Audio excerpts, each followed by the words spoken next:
So today, this is so uncomfortable. Hey, what's up YouTube? This is so very uncomfortable for me. It goes against everything I know. Like, I'm looking at a camera, but I want to be looking at the viewfinder. Also, just like, this is super uncomfortable, generally.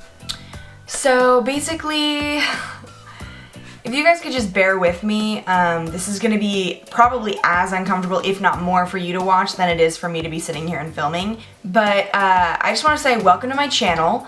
It's a clusterfuck of weird shit. So if you guys follow me on Snapchat, you probably know that I'm attempting to begin a storytime channel. It's really not for anything other than the fact that I have a lot of stories I want to tell. You know, I have a lot of weird shit that happens to me on a daily basis, and like, I need a firm fucking place where I can just get it all out. So today I'm gonna be talking to you guys about my freshman year roommate. What a gal, what a gal. Her name, can't do that. Let's call her Jennifer. Or what's the essence of, let's call her Louise. So Louise, was so very religious. So, you know, I went to San Diego State, and how it works is, it's not like one of those cool schools where it's like, hey guys, like, who wants a roommate? Like, would you want to be mine? Testing people out, fucking IM, all that shit. No, it was like, you're given a roommate and you just fucking hope to God that it works out. So Louise and I start off and we're like messaging each other, whatever, and she seems like a chill girl.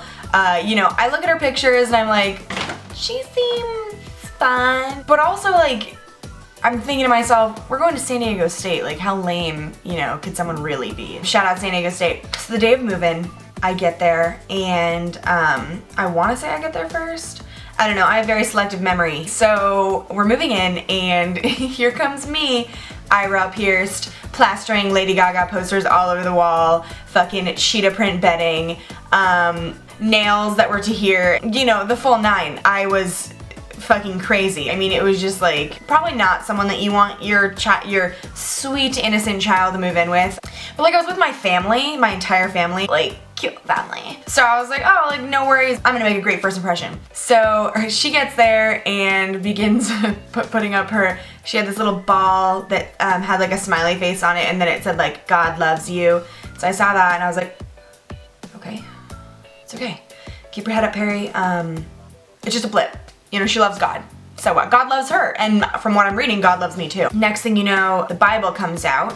Then what seems to be like a second edition Bible. She's got tons of journals, and I'm all about journaling, but when you pair a journal with a Bible, like, I can only imagine what's in those. And, you know, it's uncomfortable for us. I'm like, hey Louise, like, nice to, the fact that I'm calling her Louise.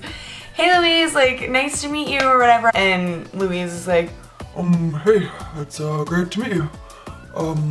Welcome to our room. And somehow the Bible's made sense. Basically, you know, the first week is uncomfortable, and I think we were about 3 days in. She sits me down and she goes, So Perry, listen, we're gonna be living here together for a long time, for a year, in fact. I've already started tick marks on the wall. I'm like, oh, was it a year? And you know, we're about to get to know each other really well. So I figured let's kick it off by telling each other 3 very important things that happened to us over the course of our lives leading up to this very moment.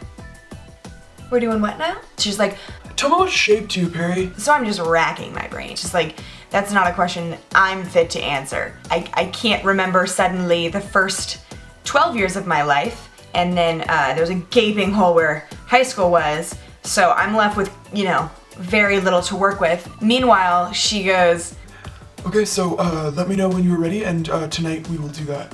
okay, well, I have plans to go get shit-faced because I'm in college now and I'm living alone. So, lunch maybe? So we reconvene, and you know, she really wants me to go first, but I'm like, why don't you go first? Because I need to gauge what I'm gonna say based off what she says. She comes in real hot. She tells me, verbatim, well, one time God used me as a vessel.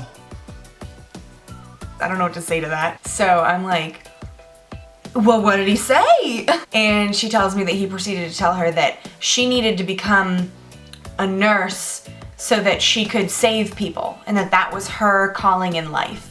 Wow. Well, you're on the right track, hopefully. Hopefully you learned from this interaction. with God. This is insane. Meanwhile, Atheist Perry is over here being like, what was his method? Was it a phone call? I'm shaking uncontrollably because I can't fathom what's happening to me right now. I'm also thinking to myself, if this is number 1, what's 2 and 3? 'Twas quite an experience. I would tell you what I said, but I truly cannot remember like a single thing that I would have said or that I did say. And that's just because my mind was clearly elsewhere. I was also like, what if she did talk to God?